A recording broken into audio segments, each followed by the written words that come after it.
I'm Jay, and this is NFC North Weekly, and we're back with our friend, Matty Waters from across the pond. And I know I do this to you every week, Matty, but in case it's the first time somebody's watching, tell us a little bit about the Travel Story Society.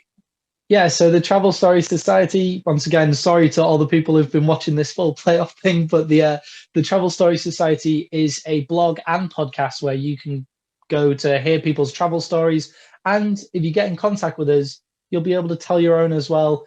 It's basically a website where you could post any blog post that you want about your favorite travel stories. And then if you have enough to talk about, we can get you on the podcast as well, and you can come chat to us. So give that a listen at www.travelstorysociety.com. But now I am not undefeated in picking in the draft anymore. So it's in the playoffs anymore. So that's all that matters to me. Yeah, but 11 and what are you? 11 and 1 is pretty good. I'll take 11 and 1. and it was just that Kansas City team is a buzzsaw.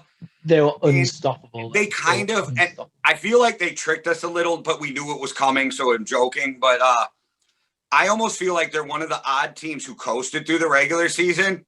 Yeah. And then turned it on, where a lot of teams will do that, and then they can't turn it on for the playoffs, but these guys did.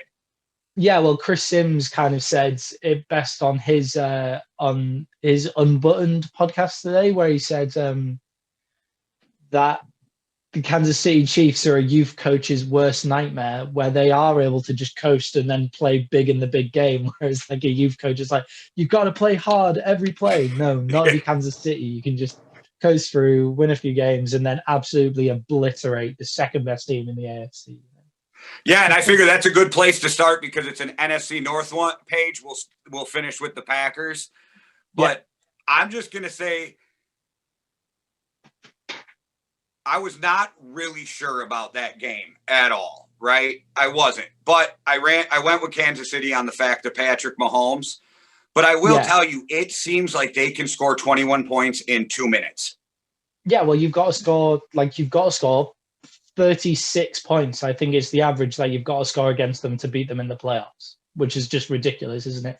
And Patrick Mahomes showed no sign of injury. That's what I was banking on. So I have written in my notebook right here at the top from last week's thing. I still have Chiefs to win written at the top, and that is honestly burning because I decided to change it at the last minute when I was chatting about it. And I was just like, oh, Mahomes has got to show some signs of injury. He's just come off a really big injury, and his foot was a mess. Like, he was hobbling around that entire game, but it didn't look like it affected him at all.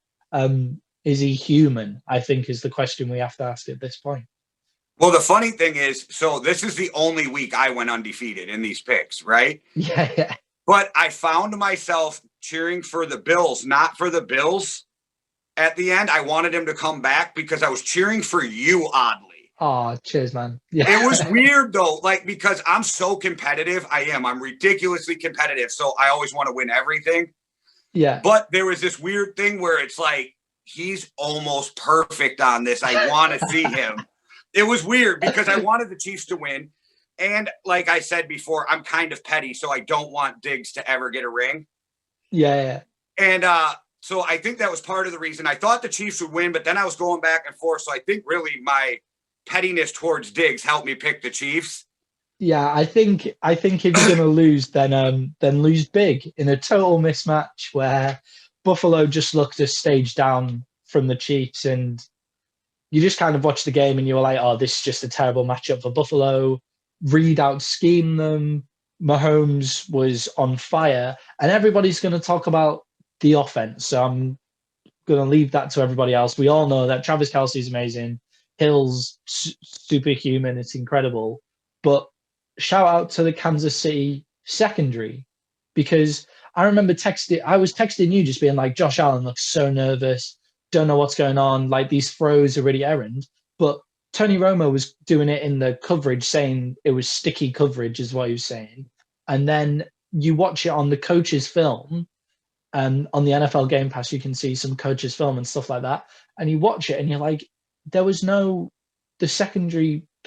for him to throw to the entire game. Like, Diggs was covered the whole time. Beasley was the only person who seemed open even a little bit. And it was just was nobody for him to throw to. So felt sorry for Josh Allen in the end. He was probably the only good thing about that.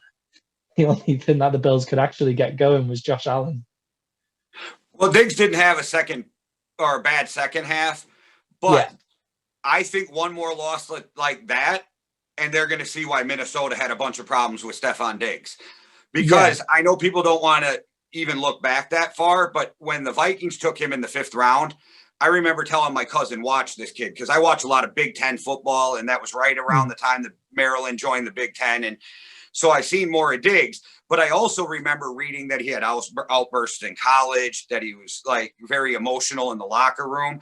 And I don't want to say, even though I'm petty, that he's a bad teammate. What I will say is he's a problem for coaches when he doesn't get his way. I don't think he's bad to his teammates because Thielen loves him. And I know Cousins is classy, so he doesn't took any shots on him on the way out the door, but Rudolph's talked pretty good about him. You know what I mean? So I don't think it's the teammate. I think he's a pain in the ass on the coaches, and they can't deal with him after a while. And I just wonder if he has another loss like that, does he become a problem again? Because if you watch the way he stood out on that field, it was odd watching him. He didn't stay on his sideline. He didn't sit and watch. He was dead in the middle of that field. It's a very odd photograph of him watching the celebration, which I'm sure it was just emotions. But my point is that proves that he's a really emotional guy. And even though I'm petty, I really hope that as he gets older, as we all do, he gets more control of himself and it doesn't become a problem because he's a huge talent. But I'm happy with Jefferson, in Minnesota, but it really bothered me the way he forced his way out of Minnesota. I think all stars have the potential to kind of just be like, no, I deserve better than this. Like, he thinks he is a Super Bowl winning caliber talent, and he is. And I think with no offense to Kirk Cousins, like I know Minnesota fans out there, but Josh Allen is better than Kirk Cousins in a lot of ways.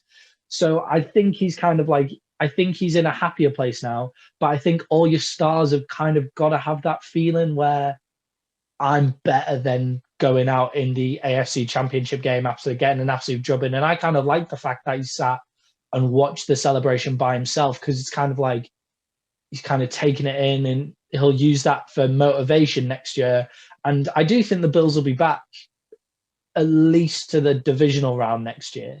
And then obviously it's a big game in the divisional round and stuff like that. So I think he'll be back. And I don't know. I think he's kind of found a place. And as long as there's not too many stars kicking up a fuss, then you don't mind one kicking up a fuss. Like the same thing happened with DK Metcalf, but I just think DK Metcalf kind of stands out a bit more when he does it. Like I kind of went off, we did a podcast and I kind of went off about the same thing on DK Metcalf, that I think DK is demanding the ball, whereas Stephon Diggs is just demanding his whole team play better. Like, it's not necessarily for him. He's just demanding the best so he can get to the Super Bowl because that's where he believes he should be.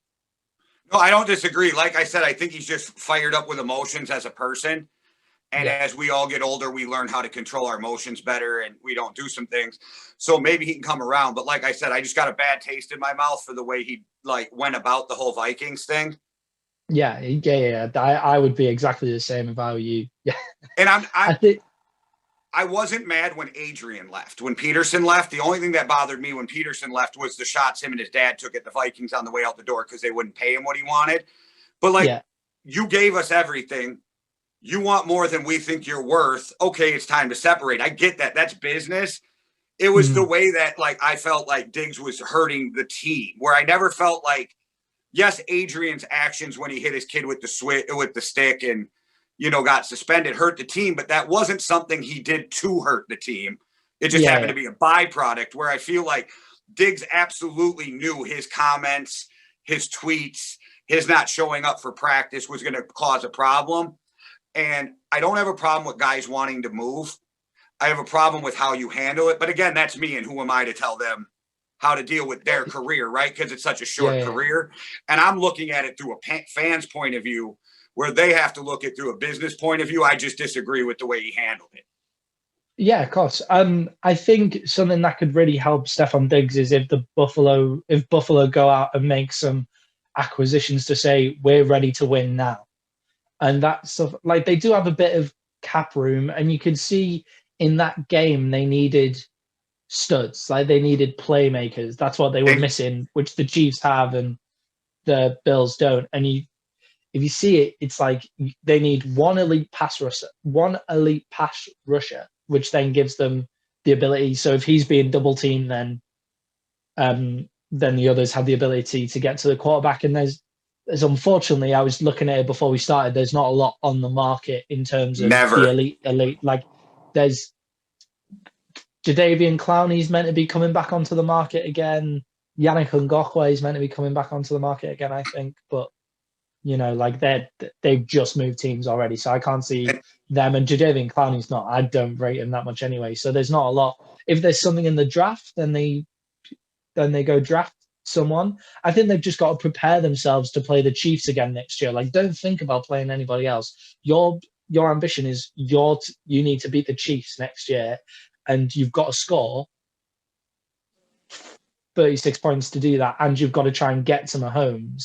So you need an elite pass rusher. They need a second receiver, or like maybe even a 1A receiver. And there's a lot of receivers available coming onto free agency. So you've got Allen Robinson for the Bears, who is a guy with crappy quarterbacks, gets 1,000 yards every year. Every year, 1,000 yards with shitty quarterbacks. Imagine him on one side and Diggs on the other. That is huge. Yeah, it's kind of like Diggs Thielen. When Diggs had Thielen, his numbers were a lot better than when Thielen was hurt.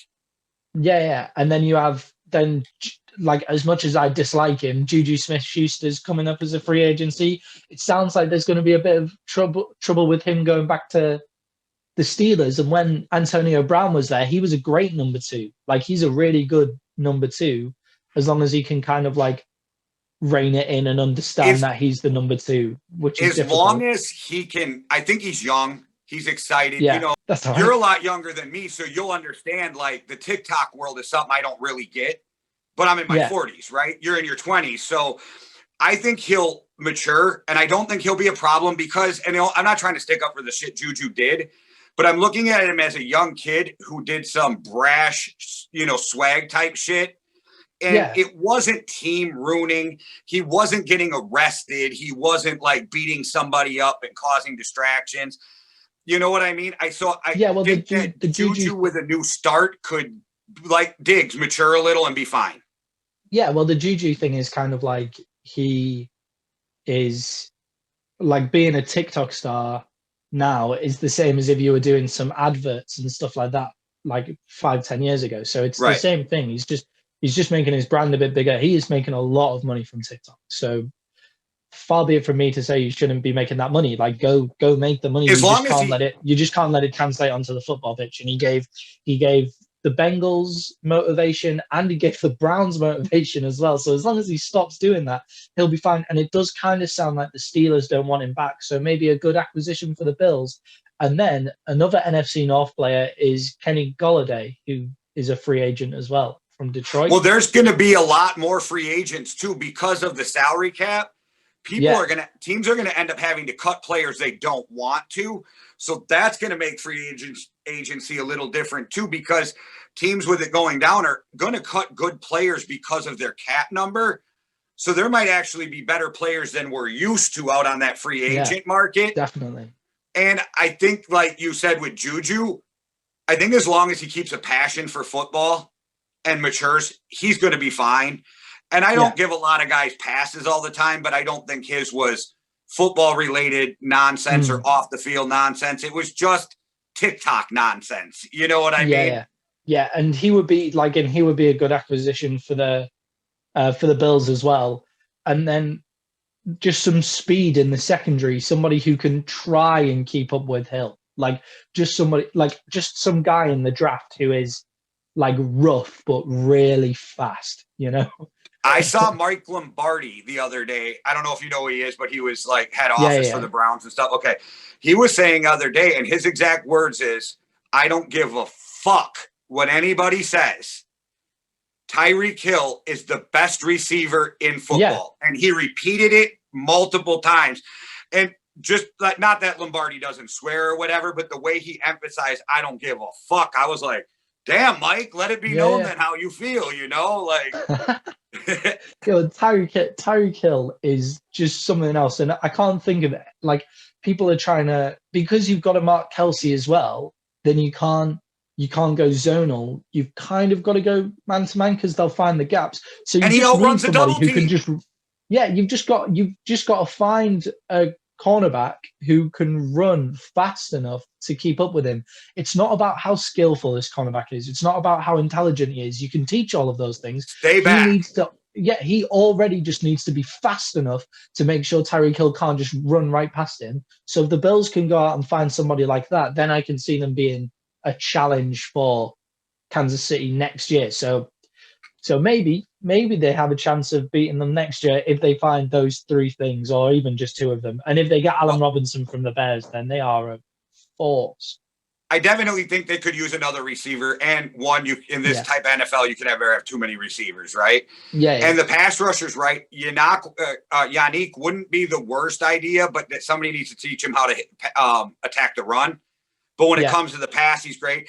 And I think the only reason Minnesota moved on from him is because Danielle Hunter decided to have that surgery for the rest of the year. Because, bookends, those two would have been good.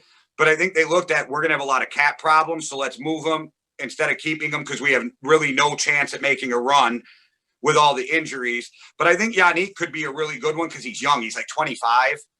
But I think that the Bills could use an upgrade at running back also. I don't know. I think Singletary is a good enough running back. I just think they need to develop a running game. But if you look, there's a lot of high elite running backs hitting. And anytime you can upgrade from a really good guy to a great guy, there's a big difference. Like, even if you look at the Packers, right?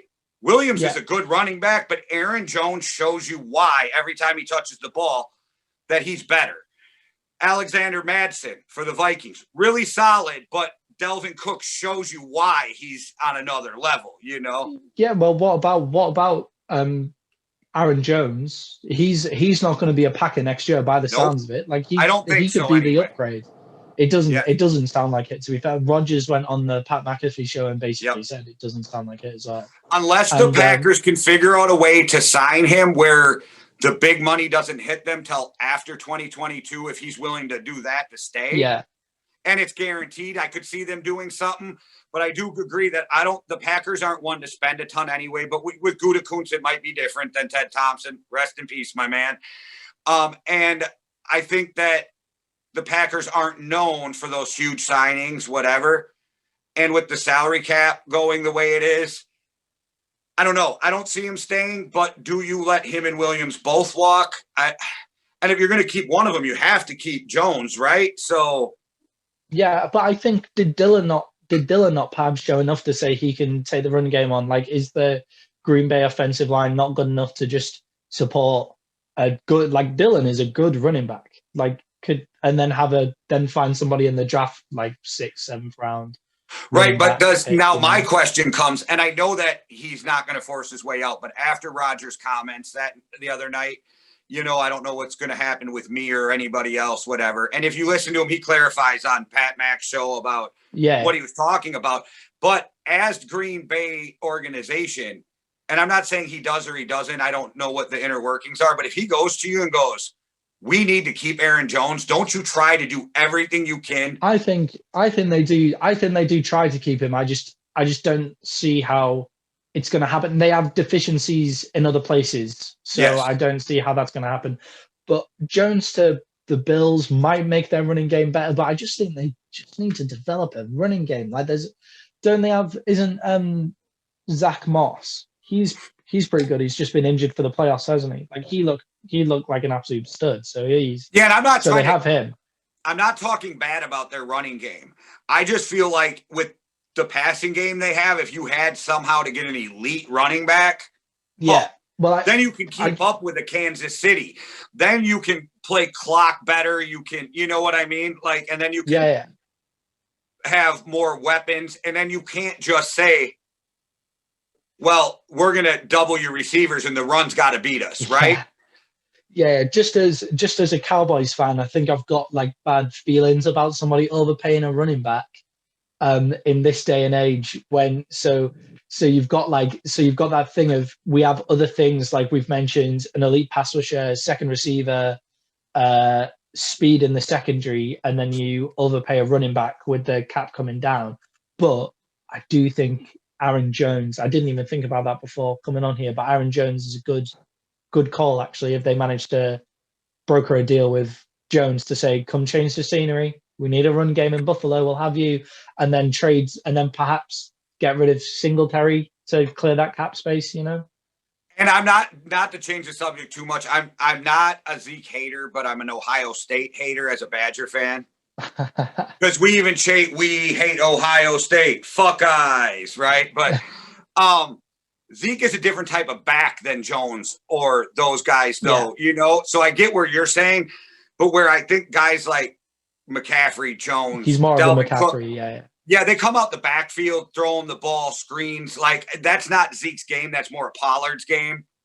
Yeah, Zeke can play that. Zeke was able to play that game before. But Zeke is the downhill, one cut, put my shoulder down, and if you catch me, I'm running you over guy. You know what I mean? So I think it was a little different, but I get your point. You don't really want to overpay a running back, but there is some running backs, hence there are McCaffrey, two ways. Dalvin Cook, even Derrick Henry's worth his money, even though he's paid a little less than he probably should be. He's worth his money. Yeah, well, there's two ways to beat Kansas City that the Bills can transfer into, and that's outscore them, which you've got to go out and you've got to be scoring 40 points a game on a good defense, which is like hard to do, but I think they can do it if they get a second receiver, and then you're able to kind of stop them a little bit, maybe hold them to 30 points rather than 36. Or you keep their offense off the field like the Cleveland Browns did, and you just run it up the gut. And I think the Bills are closer to being able to score 40 points than they are to being able to run it down somebody's throat, which is a shame because if Josh Allen had a run game, then they'd be fine. But that might even be the best way to go about it, though, the way you're talking, because with the way the Browns did it, it could have worked. But Patrick Mahomes and those guys can score 21 points in 2 minutes. I know, and ridiculous. It's like you text me and said, how do you stop Kelsey? And I text you have to shoot him. And you were like, it'll probably bounce off at this point, which made me laugh. But it's really the truth. But where I think Buffalo screwed up, instead of that defensive end always just pure rushing, they should have been cracking Kelsey off that line. Cracking Kelsey, in his face, jam, and then rush.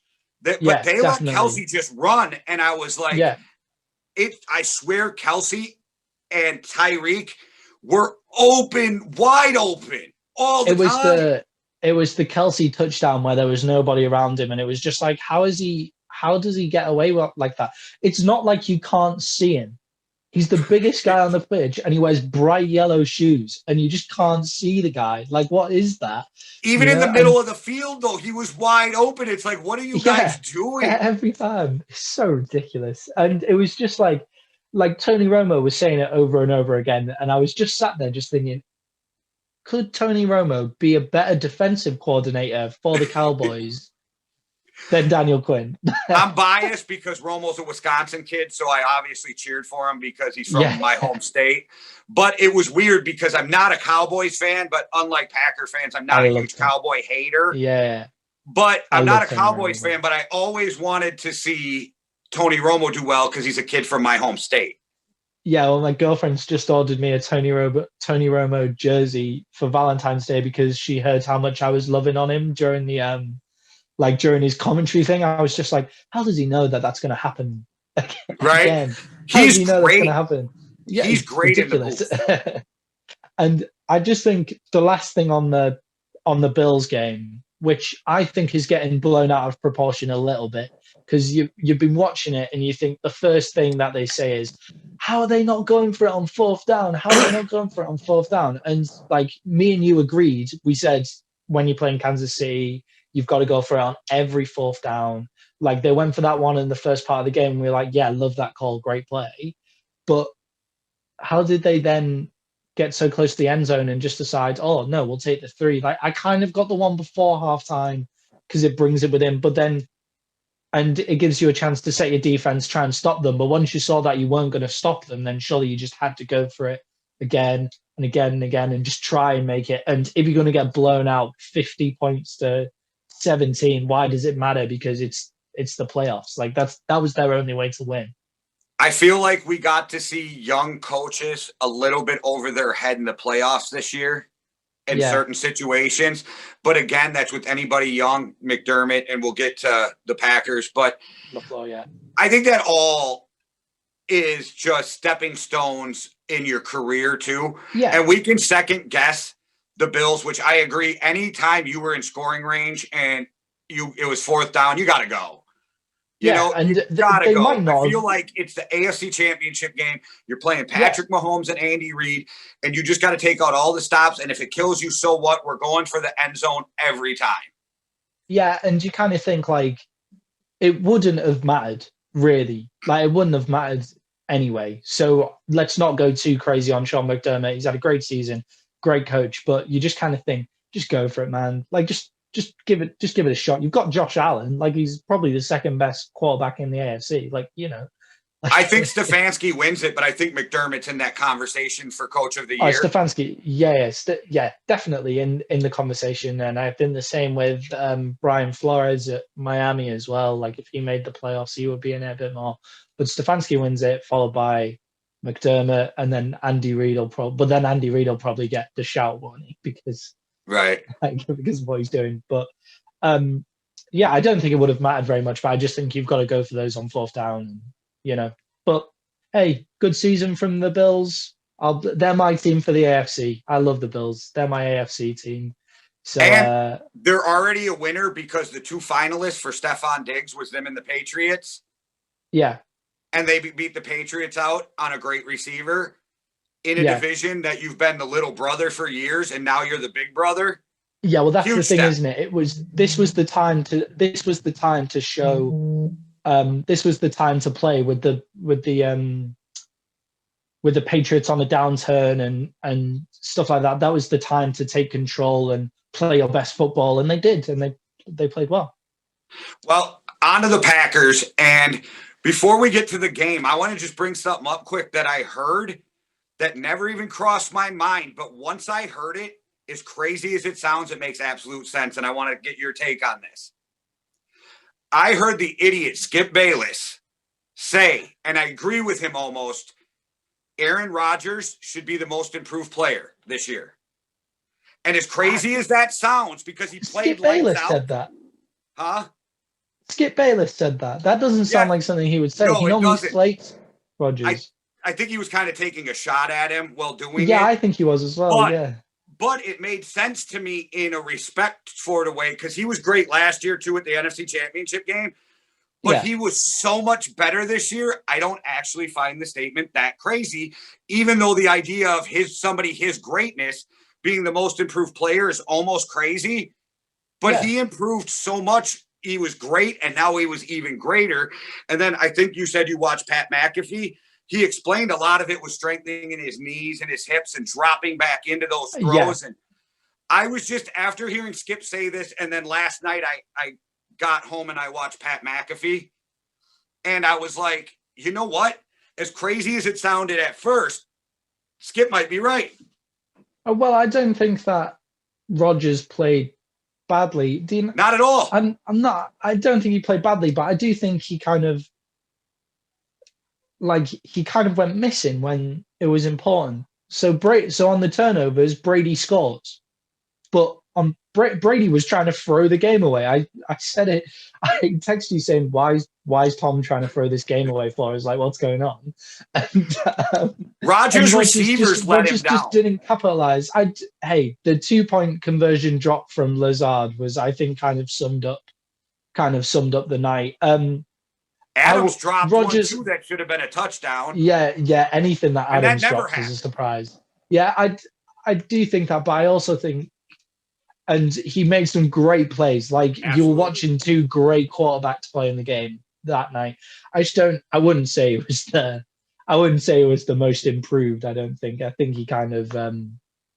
I don't know. I think what he said after the game is kind of shaded how I feel like he played in the game, because I think as a leader, you can't say that kind of thing when you had the opportunity to win your team the game on 3 separate occasions and you didn't come up with the points.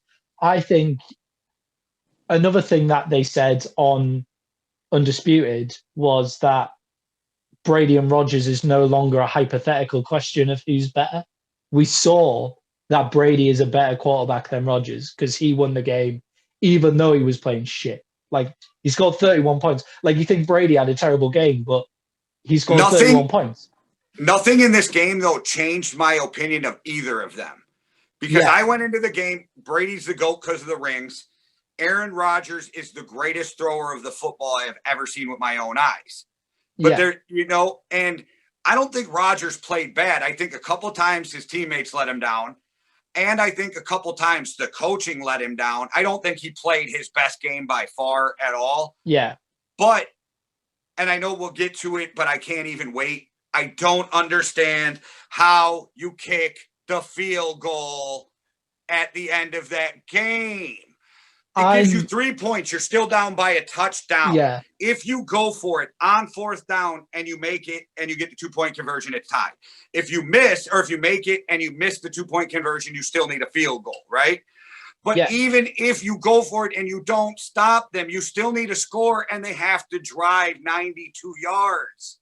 Yeah, well, just didn't get it. Yeah, and it made Rodgers no sense. Thought they were going to go for it on 4th, so his 3rd down play call was based on the fact that they were going to go for it on 4th. Yeah, but then why wouldn't he run that? Like, he had loads of space. Like, why wouldn't he run it to try and get it closer? Because if he runs it to get it closer, if he runs it to getting closer, then he's got that's an easy 4th down conversion. I don't understand why Lamar he wouldn't run that if he knew that it was coming up. Yeah, Lamar takes off there if he's the quarterback. But Rodgers is such a throw-first quarterback. I think he saw the throw and just ignored the run, which I agree in hindsight, he should have raced dude to the corner. Yeah. Even if you don't make it. Even if he didn't make it, even if he doesn't make it, then it makes the 4th down so much easier. So that's what I mean about saying that Rodgers' game, like, he didn't play, like, in my eyes, he didn't play that well, because the best quarterbacks play their best when it's the most important. Like, he did a bit of dancing around on his own end zone and threw a great ball to complete a 3rd and 13 on his own end zone. Like, that was a great play, but I would have much rather him just took it and try and make the 4th down. That would be the play. I can't think of many quarterbacks like Tom Brady. Tom Brady wouldn't take off there because he wouldn't get anywhere near. Yeah. But, like, there's not a lot of quarterbacks that wouldn't think, if he knows he's going for 4th down, then at least go for it. Then at least try and run it, and then you've got an easier one to go for. I think Rodgers has more confidence in his arm than his legs. I do, though. I think that's a lot. Yeah, but he's a mobile quarterback. But it's weird because Packer fans, and maybe it's the pain of the loss, are way harder on Rodgers than me. Yeah, well, I think what it is what Rodgers said after the game is kind of telling what we think of the game. I know we'll probably speak about it at the end of assessing the game, but I think the view of the game is now shaded by Rodgers calling out his teammates when he had opportunities to win the game too. Like, I think. See, I didn't look at it as him calling out his teammates. Calling out his coach, calling out the organization. I think he put the organization on notice that if you don't give me some help, I'm out of here after next year. I've written that. You got one more year to get it together, or I'm going to want out. Yeah, but I just don't understand what more he wants. Like, he made it to an NFC Championship game, and they got him within 3rd, and they got him a 3rd down on the 8-yard line, and it's like, that's your chance to win the game. I think it's that.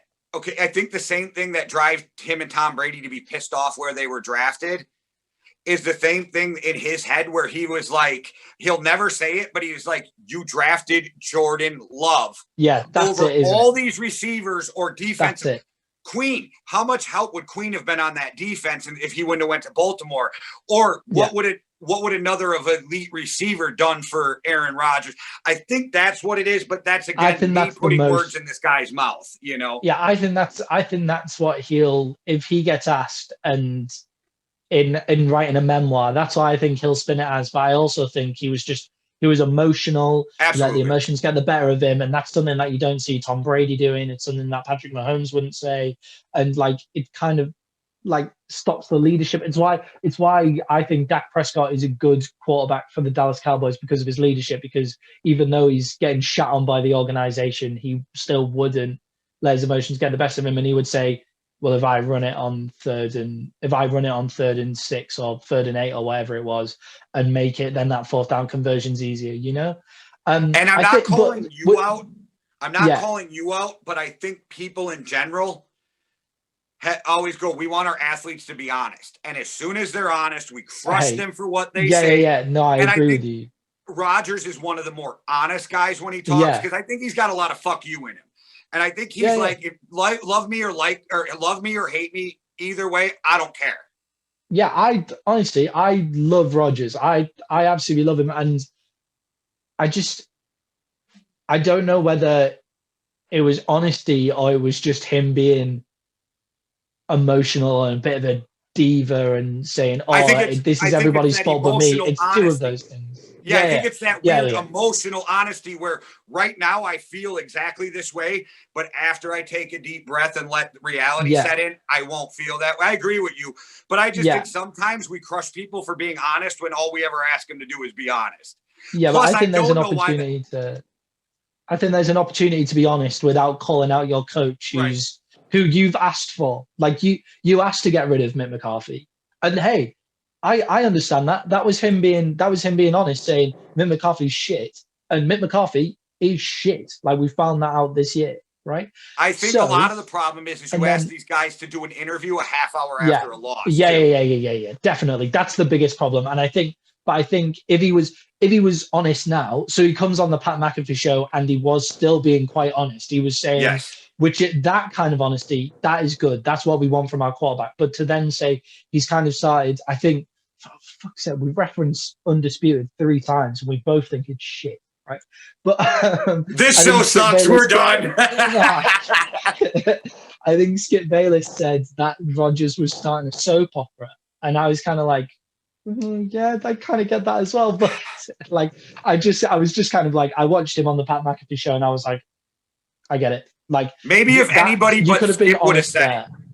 Yeah, but it was like I watched him on Pat McAfee, and I was kind of like, that's the honesty you should have shown. Where you're still saying, look, we're not going to have as many players, which is kind of then needling the organization saying you need to go find players. Like we're not going to have the players. Like not everyone's certain here, so we don't know if we're going to make it back. That is honesty. Saying that your coach should have kicked a field goal, you could have just like, come on, man, you could have. There's being for the team, Rodgers and then shit there's on being him on. though as nicely as he could, right? Because he was Yeah, like, yeah. it wasn't I'm not my saying that he decision. doesn't like I thought LaFleur. we were going for it. The only thing that we could have done at that point is call a timeout. He's like, I understand it. So I thought he stayed classy with the answer, even though we all know Rodgers in his Yeah, head wanted to go, I don't we know all what know. the fuck LaFleur was thinking. Yeah, We yeah, should have went for it, and it cost us the game. yeah, But yeah. I also will say, even if the Packers score right there and get the 2-point conversion, with a couple minutes left on the clock, do Yeah, we do you not think really Brady's going think to go get a that? field goal? Yeah, I mean, Yeah, now granted, Tampa's kicker's been shaky, so maybe, right? All year, your kicker's been shaky on and off. yeah, But I believe Brady's good enough to get them to field goal range. yeah. See, that's where Brady. So Brady had a shit second half, but that's where when it came down to it, and it was like, oh, all we need is two first downs, and then we win then we win with into the Super Bowl. That's when he zones in and says, right, well then let's do this. And Oh, Green Bay lost that game before this play, no, before not kicking the field goal. There are other reasons.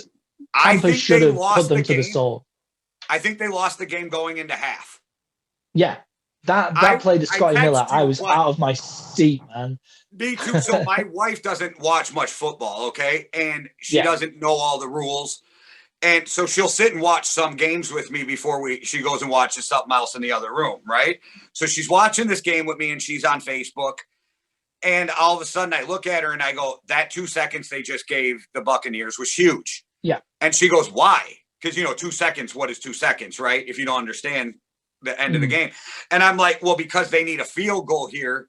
So that gives him enough time to get out a 4 or 5 yard pass, call a timeout, kick this field goal, right? Yeah. And so she's watching, and then Brady drops back, and he's still dropping. And I literally stood up, and then he threw that ball, and I was like, how is Miller wide open? And I don't know you if can this see is it in true, the top left Chris corner. Carter said something, which I think was kind of a little bit controversial, but Chris Carter can get away with it. He said they underestimated his speed because he was white. And I was like, maybe, but then he came and gave some clarity to this, and this is why I brought it up. He said, I watched the DBs for years do that to Thielen in Minnesota on the practice squad.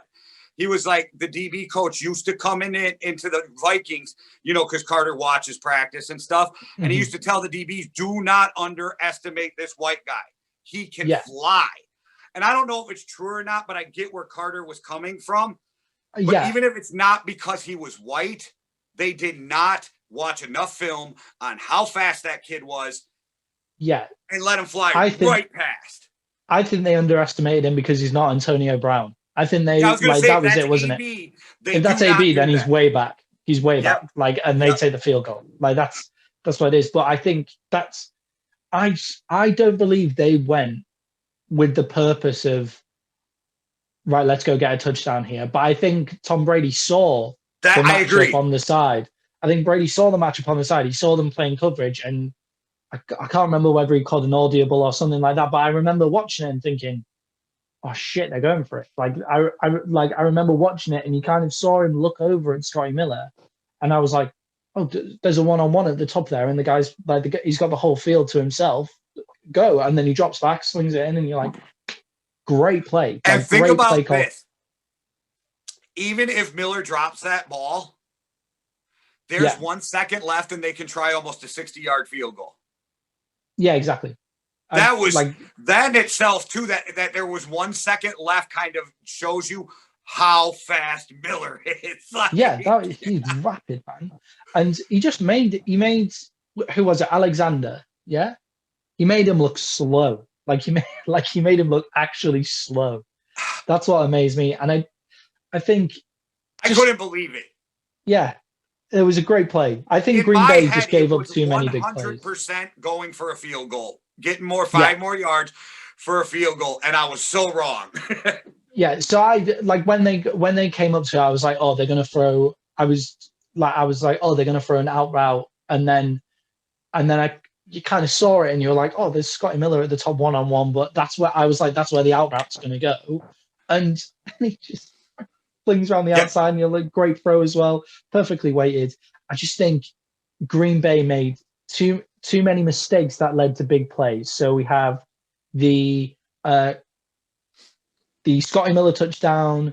The Godwin had just dropped the ball, and it was like, so after the first drive, you were like, oh, this is going to be bad because Evans just walked down the pitch. So then they double teamed Evans, and you're like, well, it's Godwin time. Godwin drops a ball.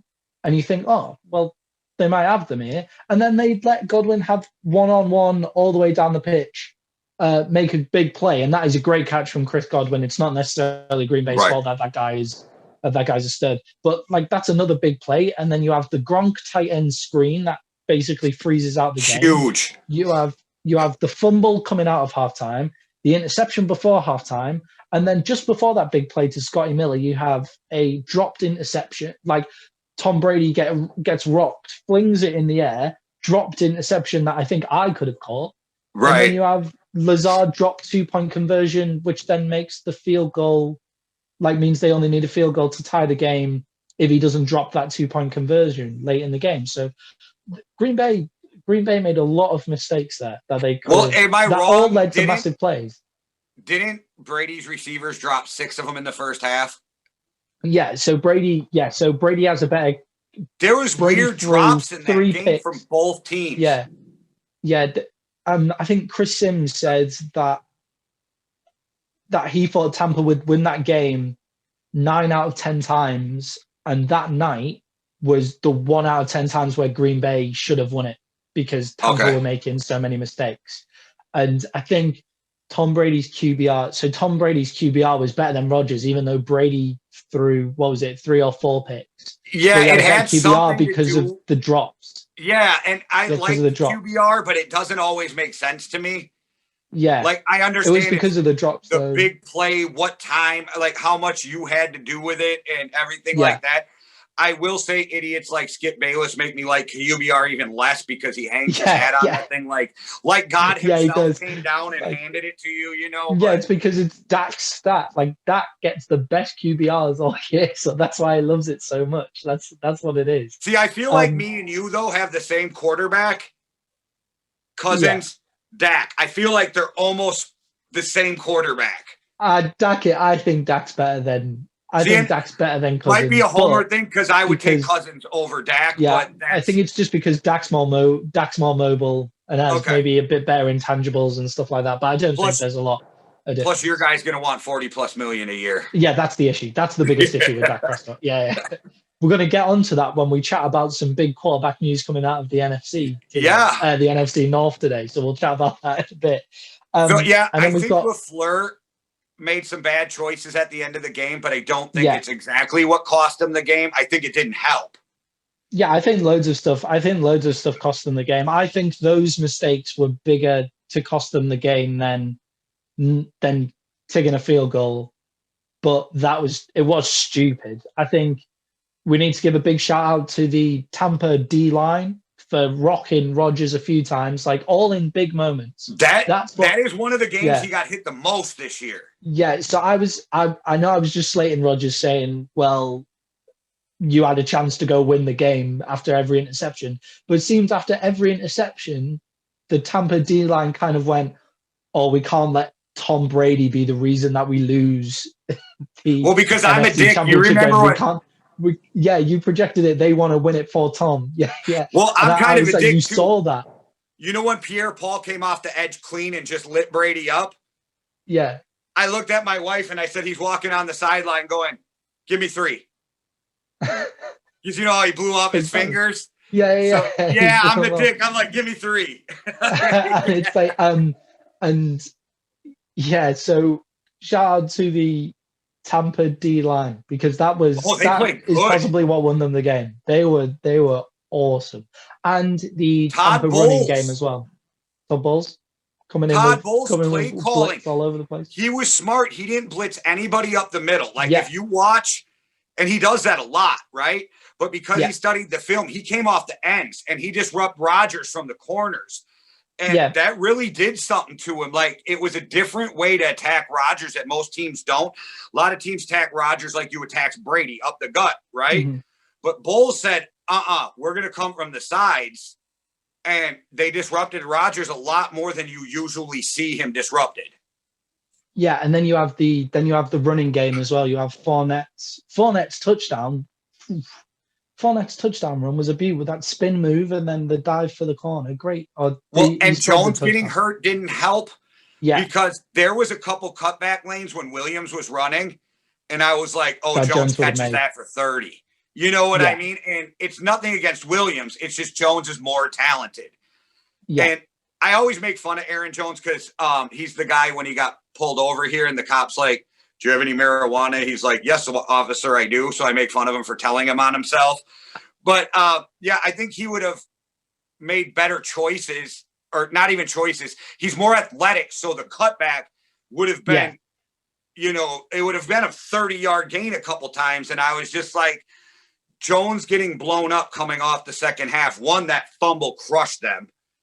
And that fumble was that injury hurt him too. So all in one play, 2 big blows to Green Bay. Yeah, it's like you had it's what the Patriots always did.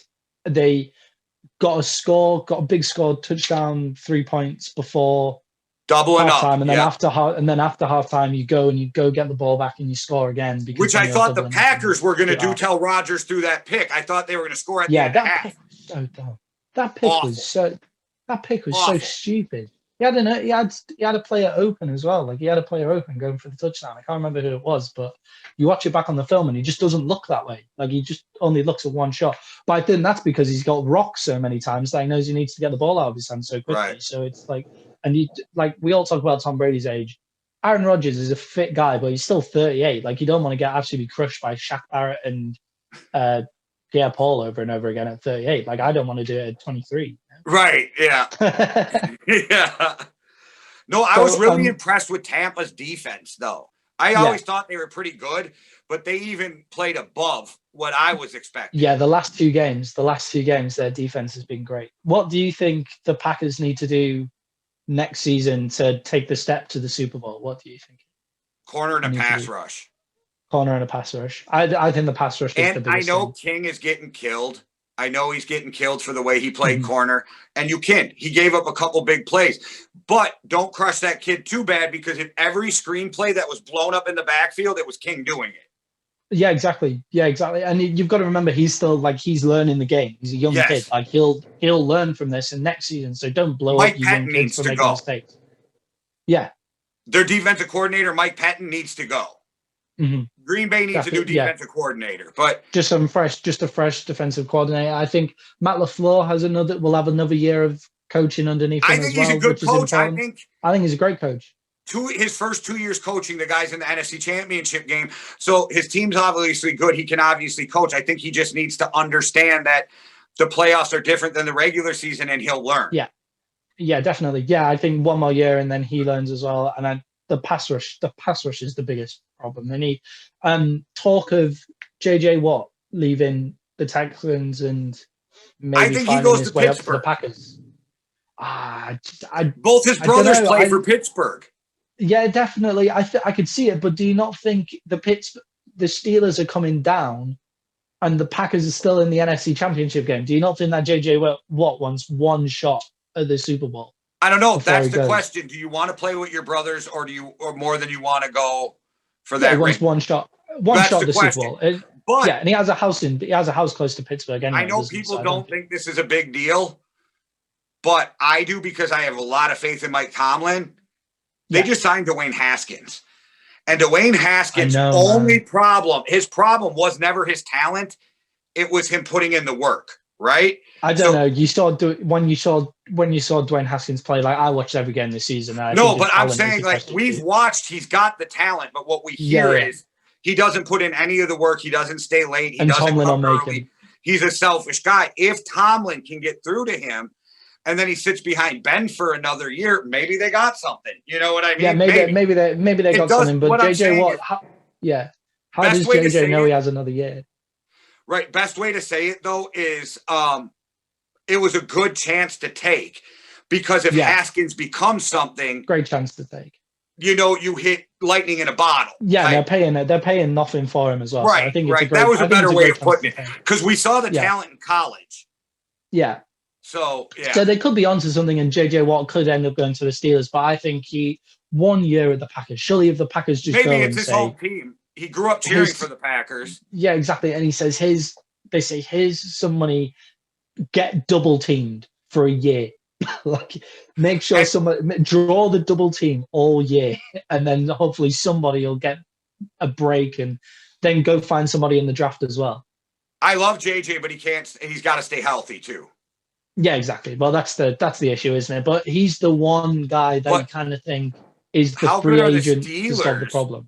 How good are the Steelers if him and TJ are both trying to kill the quarterback, you know? Yeah, exactly. Yeah, exactly. I do get it. I think it would be between the Steelers and the Packers, but I think that would be a way for the Packers to get better and maybe make it, is to have JJ Watt. Right. Also, how much money does JJ want? Yeah. That's going to be a huge... I think... Yeah, and it's kind of like, has JJ Watt not made enough money being one of the highest paid players? I don't think he's going to try to get rich, but I don't think he is. But if he does, that could be a problem. Yeah, I think it could be what do defensive ends take? It's like the 13 million. Yeah, I think JJ's on 17 and a half, I think. Right, that's why I'm saying if he goes for 12, you take him. But does he try to pull a Clowney and get one more payday? I don't think so. But if he does, that becomes a problem. And then the Packers can't afford to pay him if he goes for one more payday. No good team could afford to pay him at the 20 number. You know what I mean? Like, yeah, exactly. He's taking a pay cut. He's taking a pay cut, but not it depends how much. Like Right. imagine if they get JJ Watt for 10, 12 million, you think great bit of business, and And that could be a pass he's a rusher dude for who them. says, "Give me 7. I want a ring. Yeah, Just give me 7." give me 7. Give me 7. That ring means more to me than the millions of like he's Texas is low state tax, isn't it? So like you 0. have, yeah, exactly, 0 state tax. So like that money that he's been making is a lot his money. So Yeah, didn't he sign maybe a he has $100 it. million contract? So I mean, he should Yeah, be so good. I think he's got enough money. Yeah. Yeah. And then you've got I can't think of it, but like that would be the person that would probably get them over the edge. Rodgers asking for a trade? No, definitely not. No, it doesn't No, make man. any I sense. like when he said that. I didn't take it the way everybody else did in the media. Yeah, Right. I didn't either. I took it almost the way he explained it on Pat McAfee. Yeah, But anything Roger says is news, and people are going to. We have nothing for the next 2 weeks to talk about, so it's also going to be nitpicked, right? yeah, exactly. But I don't think Rodgers is the type of guy who's going to try to blow up his team either on the way out. I feel like he really cares about his teammates. I told you, I think that was more of a shot at across the bow to the front office than his team. To say don't spend. I think it was don't spend our first round pick on nothing. Like Jordan Love, has Jordan Love taken a snap this season? Then what use was he? Like, and there's better quarterbacks. Oh, there's better quarterbacks than Jordan Love in the draft coming up now. So like, he's not even their backup was he altogether? Right, yeah, he was shit. Like, there's no like you've wasted the first round pick. You could have got a pass rush. Could have got a lot of receivers. Were still there. Yeah, just somebody to help. Like just anybody who played, even a linebacker who played would do the job. Like, yeah, Queen would have been a huge for that because he's still a little bit of liability in Baltimore on the pass coverage. But when it comes to blowing people up in the backfield, Queen was killing people. Yeah, exactly. And I don't see Rodgers, definitely not this season, probably not next season, but maybe at the end of his 2 years, he kind of goes, well, that's like, I might want to change the scenery now. Like California guys lived in Green Bay for a lot of time. That's when the Packers can afford to get out is after next season also. Yeah. Because if they traded him or cut him this year, which they'd never cut him, they have to eat $31.5 million in dead cap. Exactly. They would never cut him. There would be no point. Like, and even trade him, they have to eat that $31 million in dead cap. Where if they wait till the next year, it's like, I might be off on the numbers, but it's like a $10 million hit instead of 30. Yeah, and it's like how many quarterbacks are on the free market that are going to be cheaper to pay or better for your team than Aaron Rodgers. Right, so and all my numbers are from Over the Cap. If anybody wants to look into that, I use Over the Cap. So if you're wondering where my numbers come from, yeah, and like I don't see it either. I think it was frustration at using their first round pick on a guy that didn't do anything all year. And a guy that was never going to do anything all year. So I felt like I could see him leaving. I could see him leaving in 2 years' time or a year's time, but definitely not this year. Like he's having one more crack. Yep, and I think Rodgers felt like drafting Jordan Love not only was a fuck you, but moving up for Jordan Love was an even bigger fuck you. Yeah, that was the thing, isn't it? You're moving up. You're getting rid of other picks as well. Right. Move up and get a guy that's not going to sit for a year. Through Rodgers' eyes, then you get to the second round and you draft a running back when we have two pretty good running backs. Yeah. And it's not the same as what they did to Rodgers, what they did to Brett Favre for Rodgers, because Rodgers just fell in their lap. They didn't move up for him. Like they didn't move up. Like it's not the same. Even though I crushed them at the time because Favre could have used the help. If you really think Rodgers was the best player in the draft, like Ted Thompson said, he was number one on his board. Yeah, definitely. Well, then you have to draft him at 24, right? 24, 22, whatever it was. So, something like that, wasn't it? But it's exactly the same as like why the Cowboys took CeeDee Lamb. Like CeeDee Lamb was number one on their board. So, like wide receiver is a strength for us, but now we have CeeDee Lamb, who's an even better Jerry loves wide receivers. Yeah, exactly. But like you just take the best player on the board, and I understood that. But then Jordan Love, you're moving up for him, and you need help. And then you take a running back in the second round. Like Rodgers would have probably been better off if they took a receiver in the second round. He'd have probably been more happy. Yeah, and then you have not Justin Fields, Jalen Hurts got drafted in the second round. who's better than Jordan Love. Yeah, and my So, like, cousin, we who's skipped on the good one.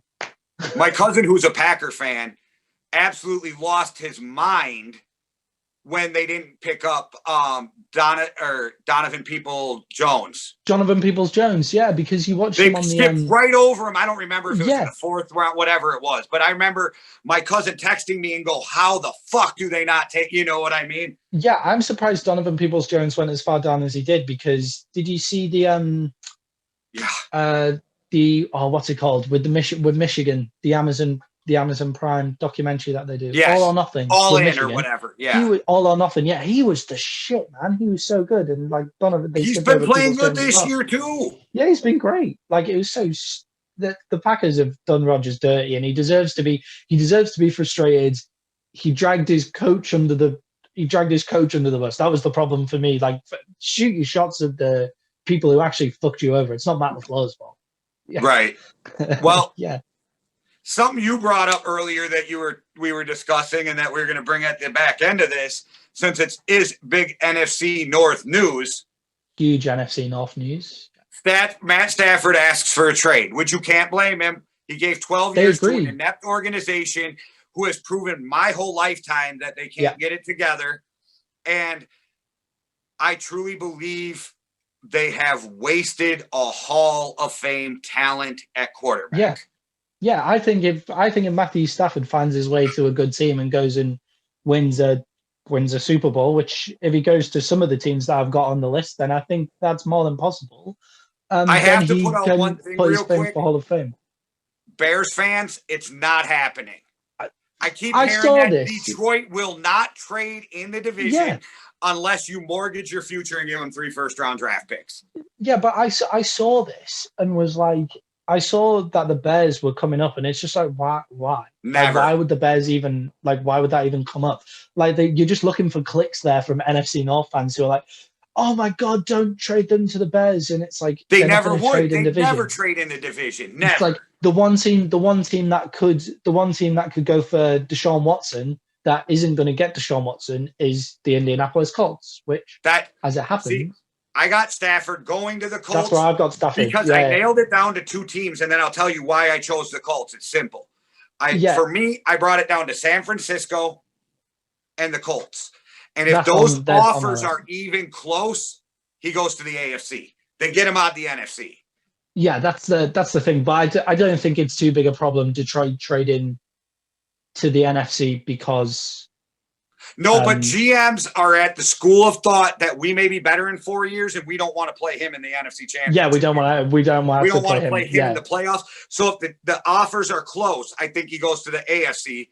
But personally, I would love to see him with Shanahan. That would be the best quarterback Shanahan's ever coached, and that's including Matt Ryan. Yeah, that's a Super Bowl team immediately. If you drop Stafford into either Indy or 49ers, then that's a Super Bowl team immediately. Matthew Stafford is one of my favorite quarterbacks in the league, and that's why I wanted to talk about him, because like my kind of quarterback, like he can kind of move, and he will hit somebody if he has to, but he's just got an absolute cannon of an arm, like an absolute rocket, like Justin Fields, but said Justin Fields about 3 times, Justin Herbert, but 32. Not to get you excited, I could see the Cowboys as a distant possibility, because I have it like this: you franchise Dak, you trade him for Cousin or for Stafford, you give him to Detroit, you give Dak to Detroit, and Stafford's a Texas kid, Texas kid, Dallas Cowboys fan, huge Dallas Cowboys fan apparently, and I've got the Cowboys as an outside chance. So what I've put is Broncos. That's a good one. Broncos, yes. Indy and the 49ers are the top 2. Indy is definitely number 1. 49ers second. And then I've got Broncos, New England. And then I've got the Rams if they can get rid of Goff. Like, if they find a way to... You just convinced me, though. He's going to the Broncos. Yeah. You just convinced me. The Broncos don't have enough to give, I don't think. But no, I'm just joking when I said he's going. But if you look at that defense, it makes so much sense. They got receivers for days in Denver. And you think Matt Stafford can throw the ball far in Michigan?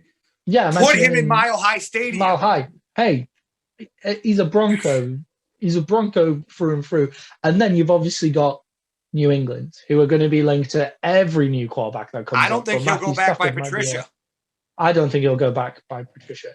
I've got him on there just because it would make sense. But Indy's the place where he's going to land. 49ers is the place where he should land to go straight to a Super Bowl. Even though I do think if you put him in Indy, then they have the potential to go to a Super Bowl as well. I agree. But they've got to go through. They've got to go through the Chiefs and through the Bills to get there. Well, so if you also, go to the NFC, then you've got to go.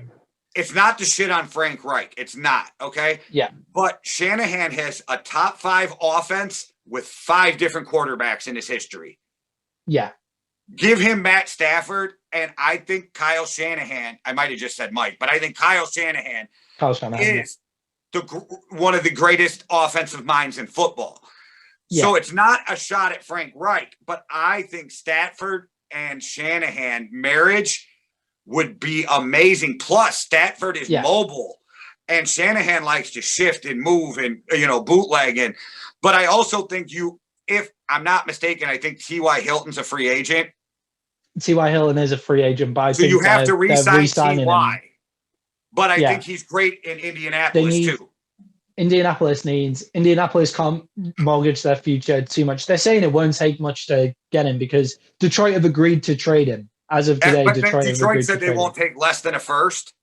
Yeah, well, then Indy give them a first and a second or a second, first ball, or first and a second next year or something like that. Stafford's only 33. He just turned 33. Yeah, Stafford is young enough to the next play. 2 years, he's like $25 million a year. He's a great, honestly, he's a well, great. Well, if you get him, now's the time to extend him because what you can do. You can say, let me give you a 3-year extension with a big signing bonus. And that way, all 4 of your years do not crush us with a $40 million salary cap, but we can still pay you like an elite guy. Yeah, well, there are teams that are out there that are ready to win that should go for Matthew Stafford, but I don't think, I think Indy are ready to win if they get a receiver and Matt Stafford. 49ers are ready to win if you just plunk Matt Stafford in the middle of there and manage to trade Garoppolo.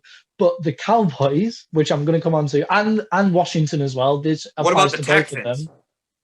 Yeah, I don't. What about trading for Deshaun Watson if you're the Lions? Yeah. So that's the thing that a lot of people are coming on. But again, I'm just kind of like, Deshaun doesn't want to go. The only reason Deshaun is even tempted by the New York Jets is because of the massive market.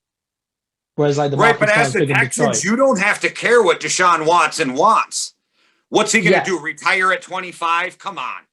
Yeah, you know what I mean? So you can just go and trade him and say he's your issue. Yeah, but the Jets have enough. The Jets have enough picks to give up 4 first rounders, and then you're basically saying to the Texans, you can have either Justin Fields or Zach Wilson.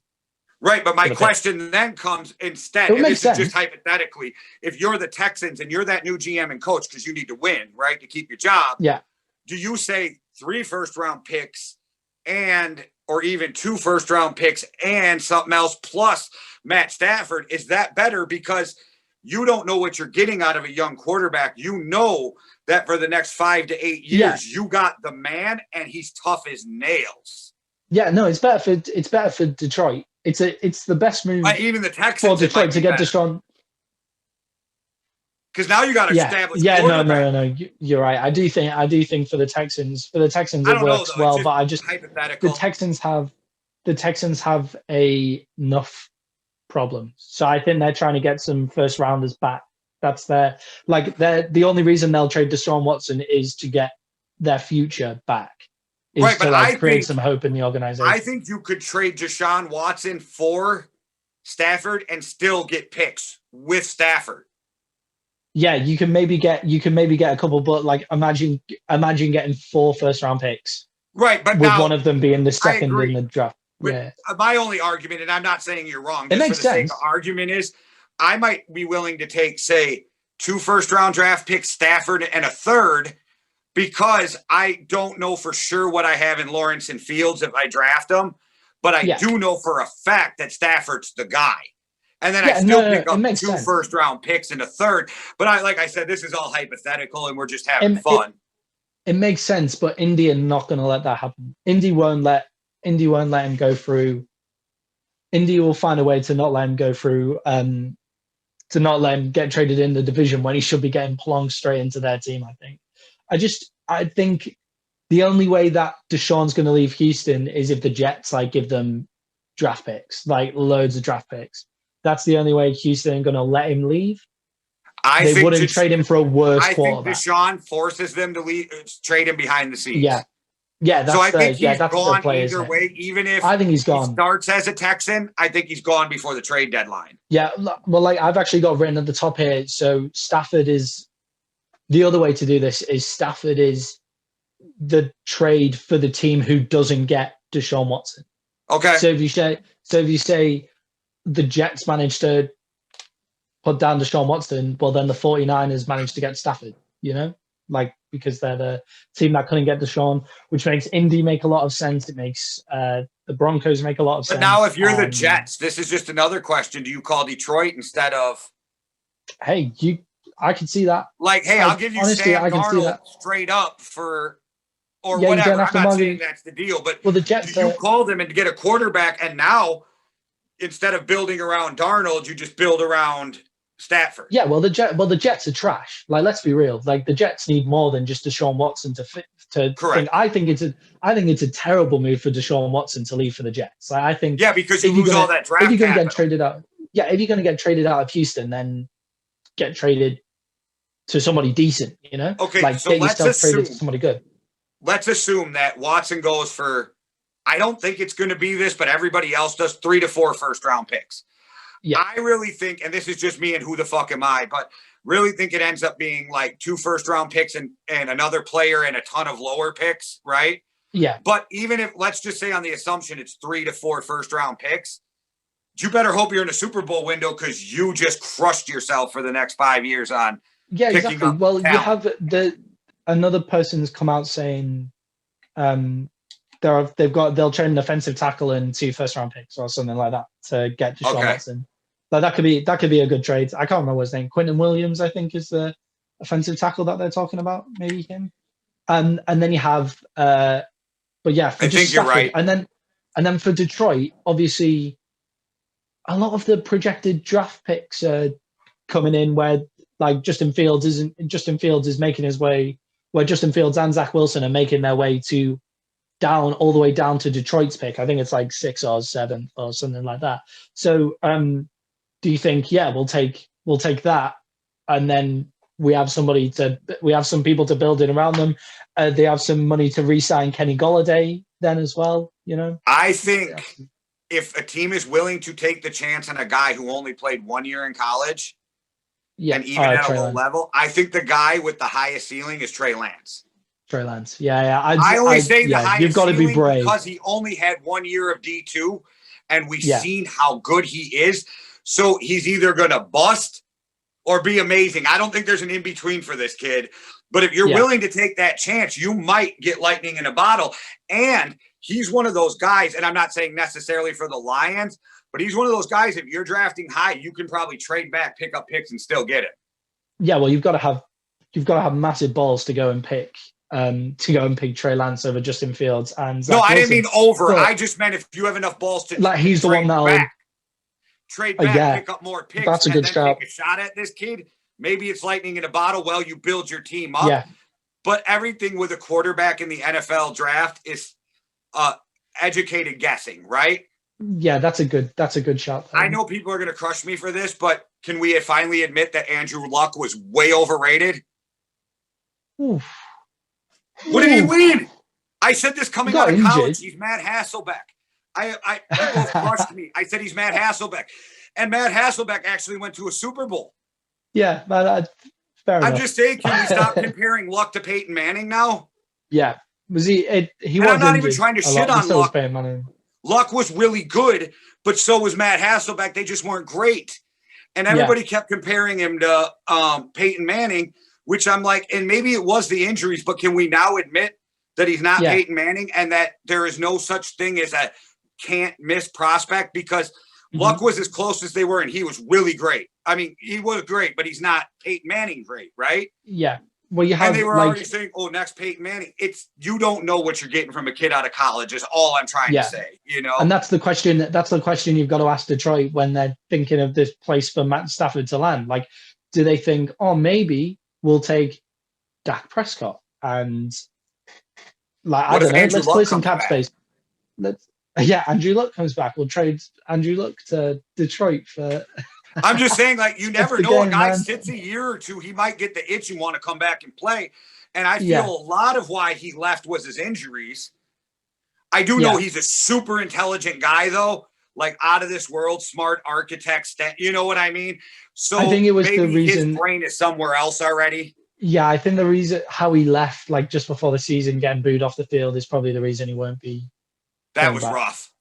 Yeah, hopefully he'll come back in a commentary role soon, but I think he's so hurt about getting booed off the field in his last game that's kind of like dampened that kind of want for him to come back. I just think, but hey, what an amazing trade move that would be by the Colts to get back Andrew Luck and trade him to Detroit, and then. Well, if you get him back, do Andrew you even have Luck to trade comes him? back. That might change the whole dynamic. Maybe Luck comes back and wants to lead the Colts to prove idiots me wrong for what I just said. No, but imagine if he comes back to make it up to the Colts. He comes back to get traded to Detroit, and then says to Detroit, "Oh, I'm sorry, I can't. Sorry, I'm not going to play this season." That would be the most Lions thing to That would be the most Detroit. That would be the most Detroit reason ever. Yeah. But then they're forced to take. Then they say, "Oh, we'll take Trey Lance to sit behind Luck for a year." So, and then they catch lightning in a bottle. There it is. That's the way. Right. See, I'm a firm believer that the Vikings are going to stick with Cousins for the next 5 years. Yeah. But I am also a guy who, as much help as they do need, if Trey Lance fell to them at 15, I might say grab him and put him behind Cousins. You can see a lot of people are settled on their quarterback enough to not take a punt. So could he not maybe fall to the second round, Trey Lance? And then you've got a few people who he can step behind. They always have 4 or 5 guys quarterbacks going in the first round, and 3 only go. And then, you know what I mean? Yeah, exactly. So, and you have you have Teddy Bridgewater at Carolina who'll play in front of whoever they draft. So maybe they take Trey Lance. Somebody said that Justin Fields was going to go to Carolina. I've heard that too. I don't see it. Just because Detroit are in front of me. Carolina wants to move up, but I don't know where these rumors come from. Because Detroit's can write it just to get a click. You know what I mean? Yeah, well, I think the way the Jets, the way that I would play my pick if I was the Jets was move back, accrue loads of picks, and then maybe call Houston to trade for Deshaun Watson. Then look what the the football team gave up to get RG3. Yeah. And that's kind of, I'm not a Kirk Cousins hater. I'm not the biggest lover. I like him. I don't hate him. Right. I don't dislike. I think what we were talking about with the Jets being willing to trade all of that for Watson, look what happened to the football team. They drafted RG3 with their next pick in the 4th round. They didn't pick again until the 4th round. They took Kirk Cousins, which told you what Mike Shanahan thought of RG3. But then Kirk Cousins ended up winning a job in a team that hasn't had a 1st-round pick in 3 years. Yeah. Switching offensive coordinators every year. He's still putting up 4,000 yards a year. He's still playing. I think he doesn't good in the NFC East. I think he gets a bad rap because of the stuff that happened to him at the Redskins when they were like, "Oh, he can't win a Monday night game. He can't win a primetime game. He can't." Look at the team he was on. They had no 1st-round picks and stuff. So I think if you do that with the Jets, you end up having Deshaun Watson in the same problem. Yeah, that's the thing, Dean. I don't think it's going to happen. I think the Jets are so set on getting fans back in the stadium when you're eventually allowed fans back in the stadium, becoming the biggest team in New York again. There's other reasons outside of football and reasons to pick the best quarterback to probably the second best quarterback in the AFC. And Woody Johnson's not a very good owner. Yeah, and he's a terrible owner. But Well, the other reason is Deshaun Watson asked for Robert Saleh to be interviewed for the job at Houston, but he didn't. He wasn't taken. So that's another reason that he could go. Maybe wherever Bieniemy falls is where Deshaun Watson ends up. As I get crushed here for this too, I just want to put this out there. I know everybody's really upset that Eric Bieniemy isn't getting a job. Yeah. People need to understand, I can tell you why he's not getting a job, because he got arrested a bunch of times for DUIs and he has a domestic violence in college. And that's why nobody's giving him a job. It really has nothing to do with everything else. I think it has a lot to do with it. They don't want to answer the questions, because if you look after Patricia got hired, all that stuff came out about his sexual assault, and then the Lions didn't know about it, and then they had to answer a ton of questions about it. I think it has a lot to do with what happened in college. Even though I've read that was bullshit and he got railroaded, I think teams are staying away from the DUIs, the domestic violence, because of where we are in the league right now. I think that has a lot to do with Bieniemy not getting a job, and I think that's why Leslie Frazier is going to get the job with the Texans and not Bieniemy. Yeah, I agree with you, man. I think so as well. I think also he's not the offensive brains of the team that he's the offensive coordinator. Well, and they did that with Nagy, and look what happened. Everybody's like, Andy Reid's offensive coordinator. And then they signed Nagy, well, Andy Reid is the defensive coordinator. But apparently Patrick Mahomes has been saying to Deshaun Watson that Eric Bieniemy is the real deal. So I suppose everybody who played for him loves him. So I'm not trying to crap on Eric Bieniemy. All I'm saying is I really believe teams are afraid of his history. Not that he'll do it again. They just don't want to answer all the questions about the domestic, about the drunk drivings. And I know they were years ago, but in the NFL, nothing truly leaves you. Yeah, I've thought about this more, and the footballing sense is to get Stafford to the Jets, and then Detroit gets Sam Darnold. And why would you do that to Matt? Yeah, well, but Detroit gets Sam Darnold and the second pick in the draft to get another quarterback and see who wins. Yeah, you got balls if you're willing to give up the second pick, even for an order quarterback on a rebuild. But I feel bad for Stafford if he ends up in New York. I want him to go to a team. I would feel horrible. I want him to go to a team so we can see if we're all right about his greatness. Yeah, I want him to go to the Colts. That's where I want him to go, or the 49ers. But then that puts him in the Cowboys' way, you know. Or that's where I want to see him. I would take him. I would trade Dak Prescott, Ezekiel Elliott, and a first-round pick to get Matt Stafford, to be perfectly honest. But I love Dak and I love Zeke. I just think they've been paid a bit too much, and the cap's coming down, and it's kind of like, well, why don't we just try it? Like, I'm also happy to keep Dak Prescott and Zeke, but just as we're being hypothetical, like when the Deshaun Watson news came out, I was like, trade people, because we have all the weapons. Like we have everything apart from a defense. So my problem with Dak is the same problem I had with Cousins when he first went to the Vikings. It wasn't their talent; it was the size of the contract, right? Salary. Now Cousins gets about $30 million a year, so he's down at about 8-9 of. And that's where he should be, right? So it worked its way out. Yeah, that makes sense. But Dak's going to get that 45. He's going to be between Prescott he's going to be between Mahomes and Watson. Yeah, and I would think. I'm not mad at him. Get paid, but I don't think you're worth it to the team. Yeah, well, I would take Dak for 35 million. I would take him for 37 million easily. 45. Yeah, he'll get 40.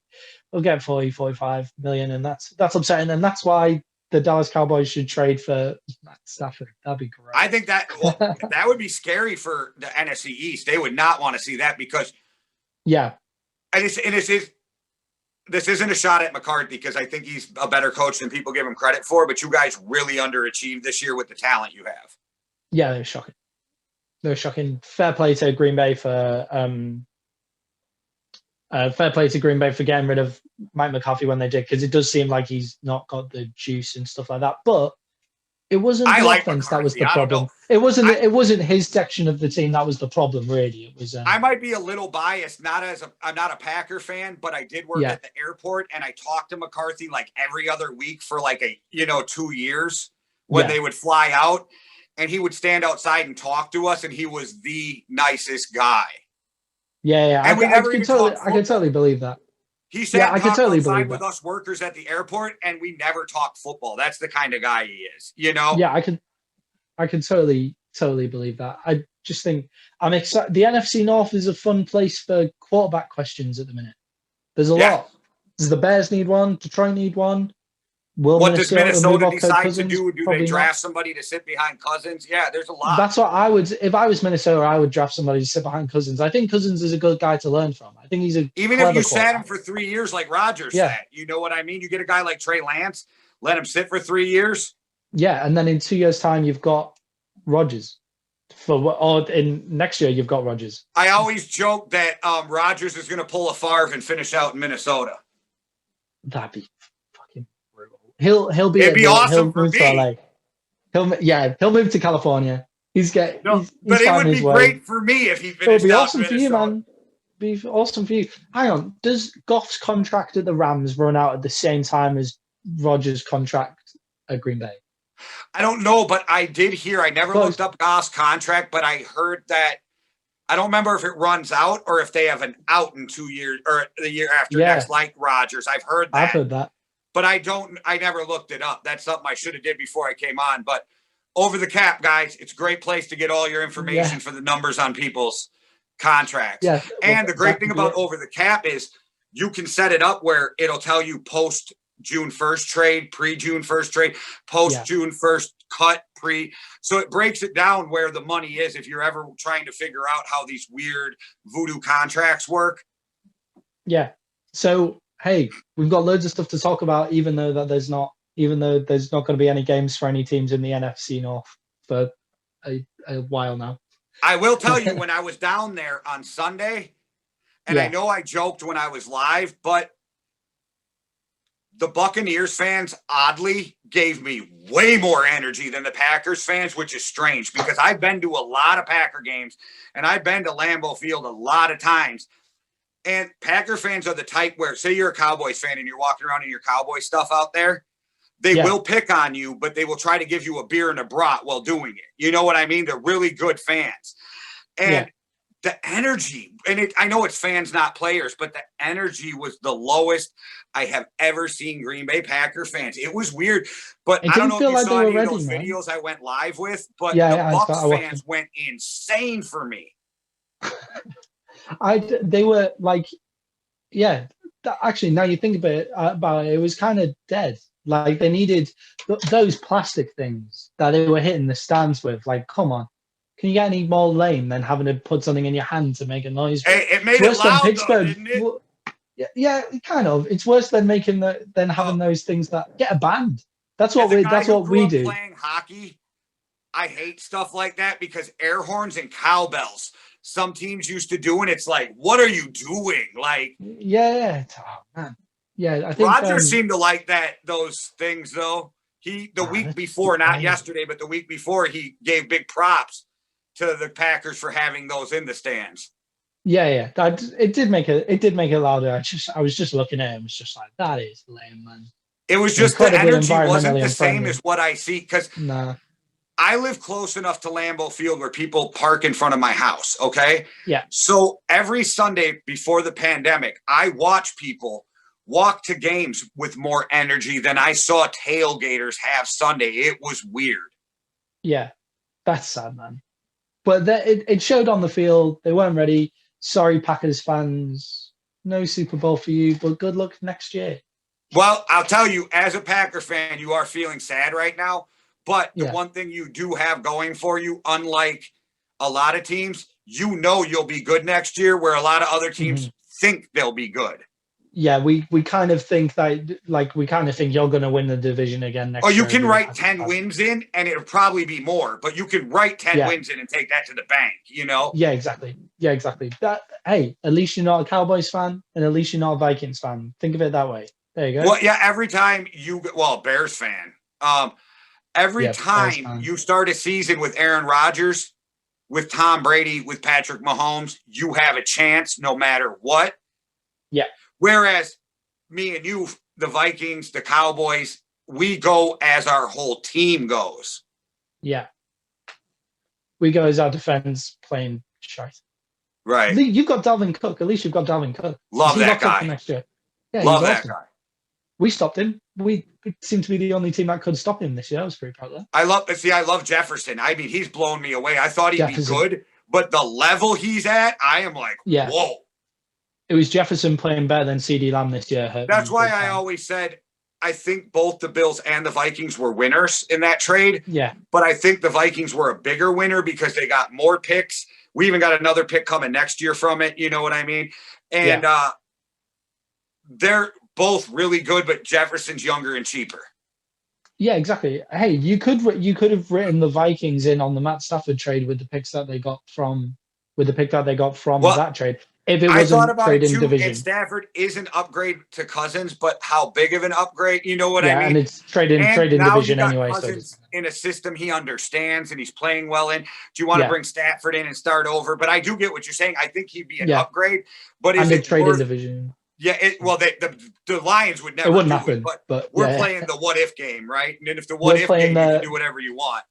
We're playing Matt Stafford as a total free agent game, right? Right. We're putting you where we want you game. Yeah. Yeah. We're playing Madden right now. That's what we're doing. All right. Well, all right, awesome. Matty, I think we did it. And I want to thank you again for coming on. And then next week, everybody, check us out. We'll come and let you know who our big brains think will win the Super Bowl. And we'll probably come up with more crazy free agent fodder to talk about, make some stuff up and go from there. But thank you guys all for watching. And please, when you get a chance, it's really enjoyable. Go check out TravelStorySociety.com and read. And if you have any great stories, get a hold of Matty and he'll hook you up with what you need to do to get on there. All right, guys. Thanks for checking us out. One world, one love. Deuces. This guy's a fucking idiot.